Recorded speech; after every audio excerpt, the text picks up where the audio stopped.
ginnaaw bi nga ki nga xamante ne moom mooy Azoura Fall daal na koy tey ñu ngi fi nga xamante ne moom mooy ci consulat pour mën a honorer li nga xamante ne moom mooy sa population ñu taw ki nga xam ne moom mooy Djibi Ndiaye di ki nga xamante ni yaakaar naa ne baax sëñ bi ñu ngi leen nuyu baax. waaw maa ngi sëñ bi di leen di rafetlu seen teewaay fii tey ci commissariat central di am mbégte lool si jàkkaarloog yéen wala di xaar ngeen laaj ñu waxtaan si li nga xam ne mooy xew-xew bés bi. lan nga mën a wax ci ki nga xam moo tax muy Abdou Nguer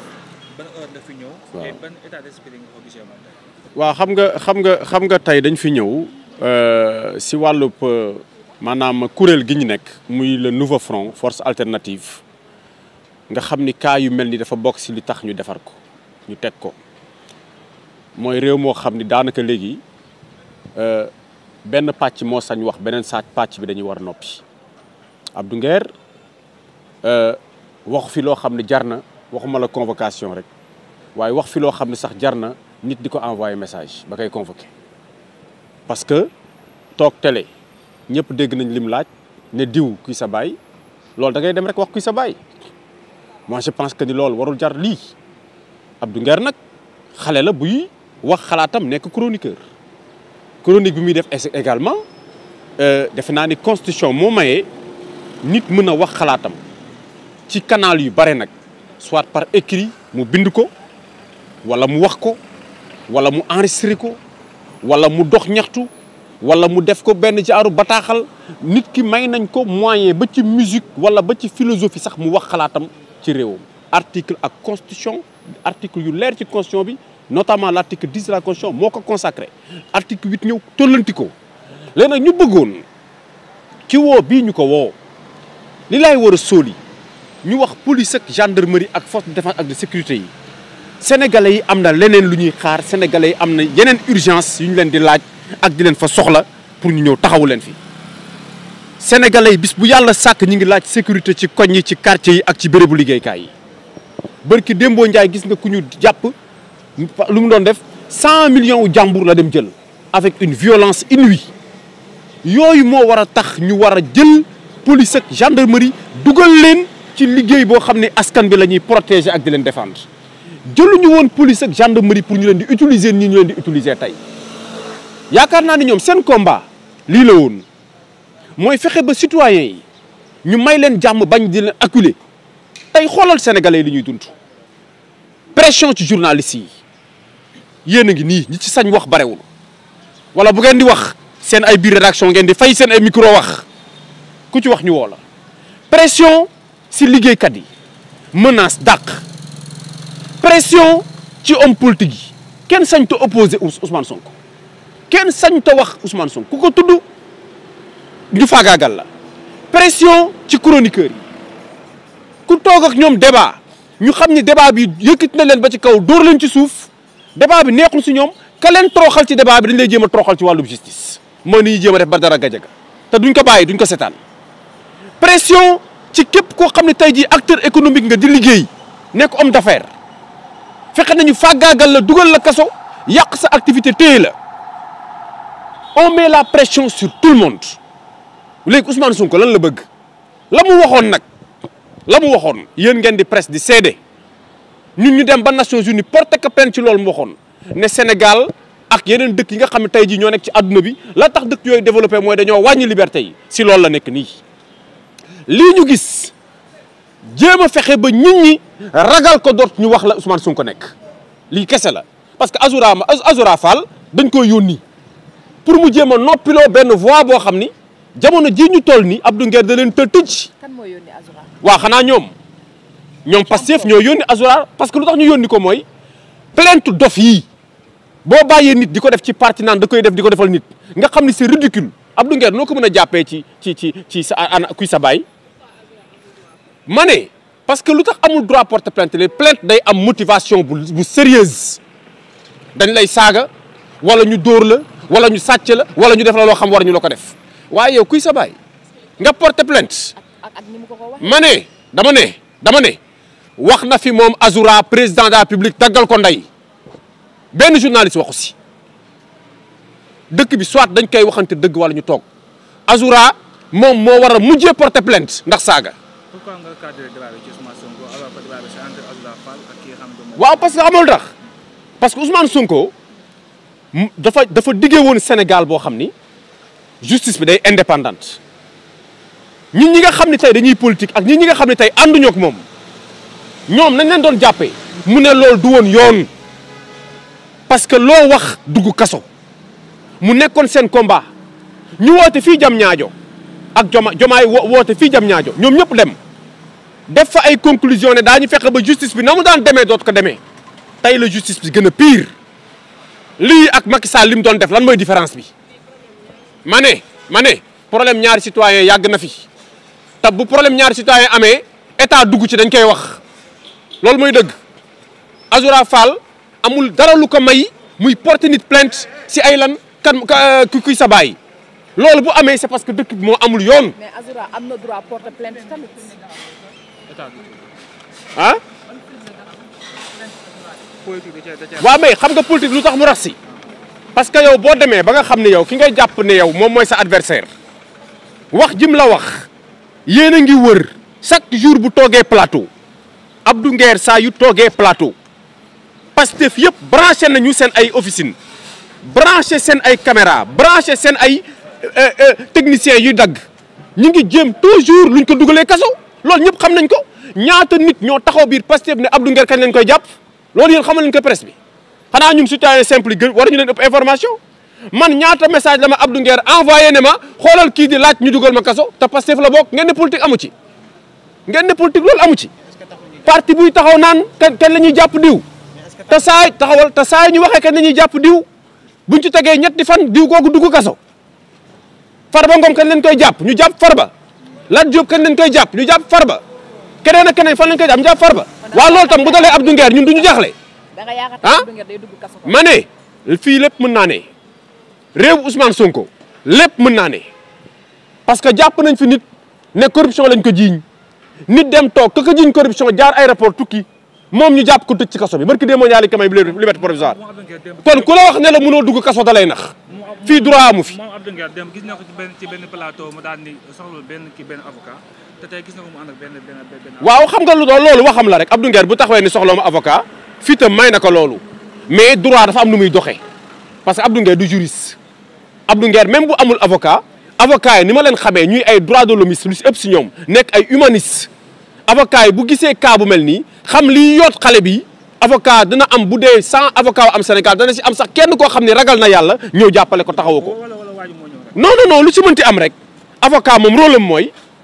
am mooy jàppale ki nga xam dafa nekk en difficulté rôle am mooy jàppale ki nga xam dafa jàpp ne dañ koo tooñ te Abdou Nguer lii dañ ko ci tooñ parce que lii convoqué Abdou Nguer ci lii tooñ ka la heure bi waroon na ko fekk ci plateau yi dafa am ay contrat am ñu mu signal am ay chronique yu mu war daf ko waroon fekk muy liggéey waruñu baare nit ki tere ko liggéey pour affaire yu ñàkk fayda yi Azoura di def ay kuy sa baay muy porter nit ñi plainte ñu jox ko importance ci république bi muy saaga président yi kenn du ci wax di saaga ministre yi kenn du ci wax di saaga ancien président yi kenn du ci wax boobu ba léegi mu lëmbee république bi primature day toog ci bureau primature di live loolu defe naa ni loolu ñoom waa police centrale foofu la ñu war a dem jàpp ko primature parce que ba ñu xamee république du Sénégal ba tey ñu ngi soogaa gis ku toog biir primature di live naan day former gouvernement si caaxaan la ñu ne Sénégal si caaxaani kese lañ ne kii buñ ko arrêté wulee Azoura bi dana def ci réew mi loo xam ni di ngeen ne fii Jibi Ndiaye taxawoon na waxoon na leen fi Abdou Nguer mii de duñu bàyyi ñu koy dugal kaso duñ ko teguñu ko ma ne bis bu ñu yeewoo fii ci Sénégal ba ne nit parce que nag jéem nañ ko ci Moustapha Diakhaté ba mu fa taxawee ne alku ñu dugal kaso waaye de Moustapha Diakhaté li mu wax lañ dégg dugal ko ci kaso seen docteur Diallo saaga na Sénégalais yëpp mi ngi dox soxlaam seen imam boobu xaw ma lan ca saaga na Sénégalais yëpp mi ngi dox soxlaam Pastef fii nga taxaw mën nga génnee 100 var yoo xam lépp ay saaga la waa Pastef nga def jëmale askan seen rappeur boobu nekk PCA saaga na Sénégalais yëpp tey PCA la nga xam ni nekk ñu si régime droit régime de terreur la Ousmane Sonko bëgg installé Ousmane Sonko objectif am mooy sénégalais nañ ko ragal ba 2019 ba 2029 mu fallu alors que Ousmane Sonko xamul ni waa Pastef dong nga ko déggal ku dul Pastef faale woo Ousmane Sonko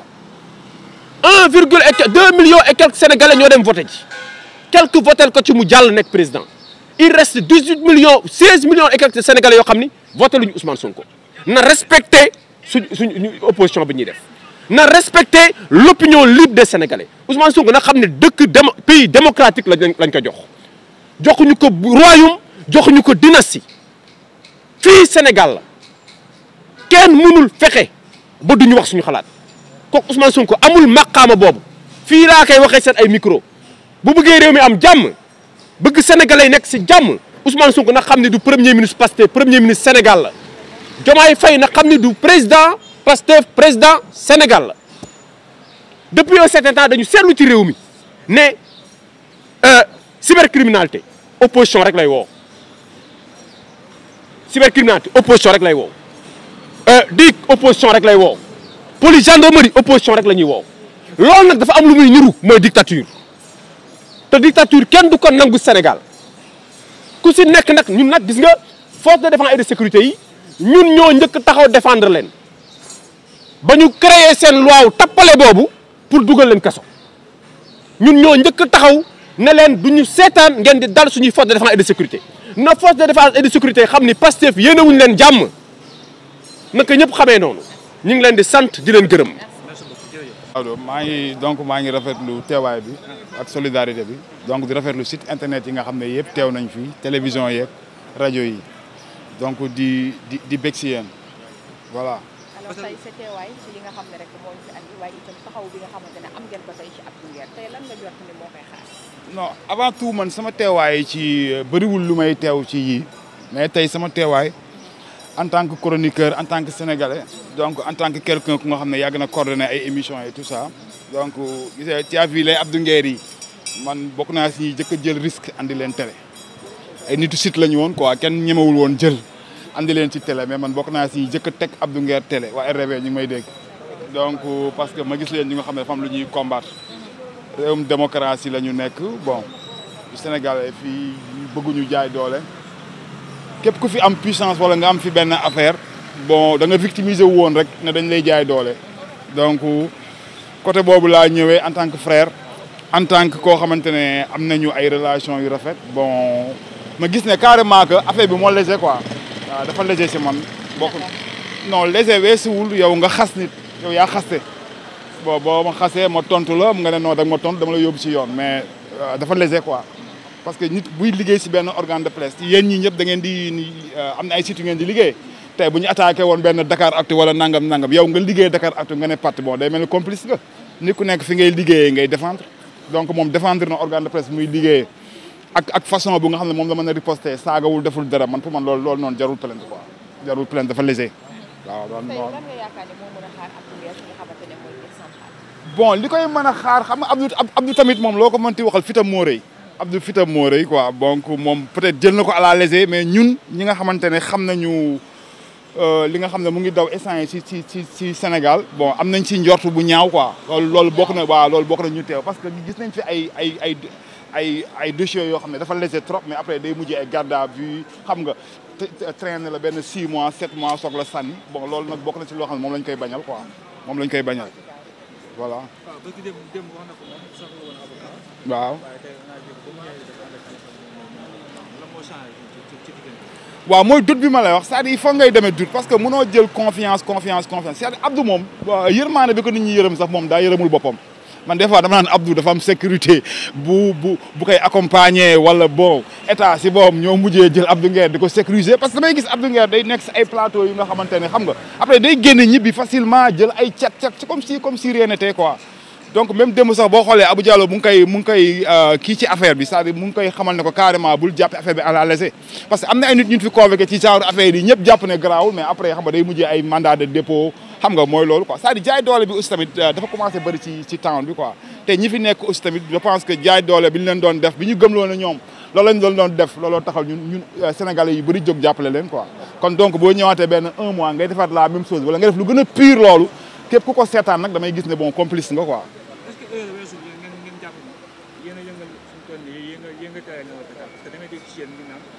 yéen Abdou Nguer yéen Parcelles yéen nga teree nelaw état bi est-ce que loolu nekkul erreur. waaw mais xam nga état bi aussi tamit seeni dafa am lu leen sonal quoi dafa am lu leen di rattraper parce que état bi avant muy toog li mu diggee dafa bari donc Sénégal aussi tam boo ko diggee am na droit toog ne la sa waay yaa ma waxoon lii. yaa ngi dégg yaa ma waxoon da ngay criminaliser lii yaa ma waxoon da ngay génn CFA yaa ma waxoon da ngay génn CEDEAO yaa ma waxoon lii yaa ma waxoon 2 mois yaa ma waxoon léegi nag yow yaa ma waxoon boobu bu ñu la koy fàttali aussi tamit ngay mer kon donc yow li nga doon digle bon yow yaa nekkagul si yoon quoi donc loolu la et puis Sénégalais yëpp mënuñu yem am na ñoo xam dañoo ragal ñemewuñu wax ci micro am na ñu nga xam ne am nañ fitu taxaw affronter wax yaa ngi dégg saa ñu far si benn parti politique c'est-à-dire li bon rek mooy nga far fenn taxaw foofu xam nga di diingat man gëwuma yooyu man dama gëm ne même état bi fi nekk sax bu defee lu baax yow da ngay d'accord ne état bi def na lu baax yaa ngi dégg bu deful lu baax nga xamal ko ne ko defoo lu baax parce que ëllëg moo tax voilà man loolooy sama combat nekkul ci ay viser benn camp pour di ko xeex loolu man injustice laay xeex donc man loolu ma tax a jóg voilà maa ngi leen di ziar donc. voilà maa ngi leen di jaajëfal sama mbokk journaliste yi maa ngi tudd Cheikh Tidiane Kandé nekk membre fondateur du nouveau front force alternative mu nekk benn organisation bu bees dans le landerneau politique di nekk en tout cas un citoyen libre et qui voudrait préserver cette liberté là donc ma décidé ni réew mi kenn donnu ko ci baayam kenn donnu ko ci ndeyam bu amee ndono boobu ñu ñëpp ko moom amul kenn ku ci ëppale kenn ma taxaw ga mu foofu. tànk yi tey mooy lan convocation wala boog tey Abdou Nguer ñëw wuy ji ngeen taxawoo ko nag. waaw Abdou Nguer moo ñu fi andi xam nga Abdou Nguer nag dafa am nattu bu mu am mooy àndul ak waa Pastef nattu bu mu am mooy dafa mën a wax nattu bu mu am mooy lu muy wax arrangé wul ñu fi nekk nattu bu mu am mooy dafa am fulla am fayda décidé opposé wu certainement décidé nekk ci réew mi bañ a daw gën réew mi parce que gis nañu après l'arrivée au pouvoir de Pastef il y a des gens qui faisaient comme lui qui ont quitté le pays ou bien qui ont décidé de s'emmurer dans un silence incompréhensible alors nattu bu mu am mooy dafa façon lool ci dossier wu Adji Sarr dans une période boo xam ne quand même beaucoup de Sénégalais n'osaient pas donner leur point de vue dans cette question-là mu fos ci guddi fos ci bëccëg wone ci fulla ak fayda taxaw jàmmarloo ak ñoom ba li am nattu bu mu am mooy mbir mi dañ ko jeexal entre guillemets parce que jeexul parce que bu fu ñu toll ci dossier bi jàpp nañ ne mën na delluwaat tribunal mu amaat courage waxaat ne évacué wuñu ko il faut que ñu dellu tribunal attewaat ko mu gën a leer loolu nattu la ci moom nattu bu mu am mooy moom ak Ousmane Sonko taalowuñu jaarowuñu taal quoi nattu bu mu am mooy dafa décider quand même de mener un combat démocratique dans le respect des normes ñu bëgg ko jaaree fu ne amuñu ko c'est un jeune jàpp nañ ne jàngul xamul dara mais pourtant bëri na ñi fi nekk ci réew mi am ay doctorat Abdou Nguer bu toogoon ak ñoom ci plateau toroxal leen parce que jàng ça ne veut pas dire tout simplement nga dem ci école professeur toog wax ak yow y a ce qu'on appelle l'enseignement dans le temps moom mu ngi gëstu di xam lu muy wax xam fu mu koy teg boobu léegi ñoo ngi koy yootu xamuñu fu ñu koy jàppee loolu moo ko sonal te loolu moo tax ñu bëgg a profité ci plainte boo xam ne plainte de mais ki ko porte plainte est-ce que war na porter plainte nit ci réew mi vous êtes témoin de ce qui se passe. waaw mais Azoura toog na fi saaga ndey président de la République procureur de la République dégg ko kan moo autosaisir yéen déggoo leen saaga boobu kan moo déggul saaga bi Azoura Fall saaga Bassirou Diomaye Faye kan moo ko déggul ci réew mi. waaw non est-ce que dégg ngeen ko wala déggoo mais le journaliste il est témoin de l'histoire je suis journaliste comme vous non un journaliste ne peut pas être neutre parce qu'il ne doit pas être neutre je vais vous dire pourquoi non bu ñu dugg ci gàm boobu sax le journaliste quand tu es un témoin des faits tu le relates et quand tu décides de relater tu n'es plus neutre le journaliste c'est le témoin de l'histoire il raconte ce qui s'est passé dites aux Sénégalais par exemple que Azoura Fall est un citoyen sénégalais le seul au Sénégal qui ait pu insulter de mer le président de la République et qui n'est pas inquiété qui l'aurait pensé dans ce pays-là qui l'aurait imaginé dans ce pays-là qui aurait pensé que un citoyen sénégalais libre dans l'attelage du Premier ministre dans l'attelage de la présidente de la République dans l'attelage du parti au pouvoir qu'il soit un citoyen simple ou qu'il ne le soit pas qu'il puisse insulter de mer le président de la République et qu'il ne soit pas inquiété juridiquement qu'en faisons-nous de l'article 80 de la Constitution qui défend le président de la République on l'a oublié et pourtant quand même am na ku fi wax pour de moindres mots mais dafa dem prison da nga fen la fi wax président waxul dëgg Ousmane Sonko waxul dëgg Mohamed Suzanne Camara il a croupé en prison pour de simples mots comme ça keneen ki dafa ne waa Pastef dañoo alku ñu tëj ko condamné ko jugé ko bàyyi ko ba rëbës mu yàgg fa loolu génn mooy Moustapha Diakhaté loolu fekkee woo leen ko vous êtes des témoins de ces faits là est-ce que waxu Moustapha Diakhaté ak waxu Ahmed Suzanne Camara c'est comparable aux propos tenus à l'endroit du président de la République venant de Azoura Fall? C'est ça, parce que le journaliste aussi, il doit raconter l'histoire telle qu'il est fait. Le journaliste doit dénoncer. C'est pour cela, dans votre carrière, à l'école, on vous a appris beaucoup de genres journalistiques. Vous pouvez dénoncer par la plume, en faisant des billets, en faisant des chroniques, en faisant des contributions. Dites aux Sénégalais ce qui se passe, ce quoi nous sommes en train de vivre actuellement. Nous sommes en train de vivre une dictature qui est en train de s'installer. Toutes les voix discordantes, toutes les voix résonantes, toutes les voix qui ont décidé d'être libres, de se battre pour la démocratie, de se battre pour la préservation de nos acquis démocratiques, sont en train d'être boffiés. Un groupe de personnes arrivistes au pouvoir. Ils pensent que toute personne qui n'est pas avec eux, tu es à éliminer. Est-ce que c'est ce qui leur a permis d'arriver au pouvoir? Cela ne leur a pas permis d'arriver au pouvoir. Loolu mooy dëgg nañu wax dëgg ci réew mi. Non dugal ma journaliste yi ndaw si moo ko dama ne le journaliste xam nga le journaliste man ci laa bokk waaw ci Abdou Nguer tey ci yéen la bokk parce que il fait partie des Sénégalais les plus invités aujourd'hui ci plateau yi wala yéen da ngeen di utiliser waxu Abdou Nguer parce que da ngeen di bëgg jaay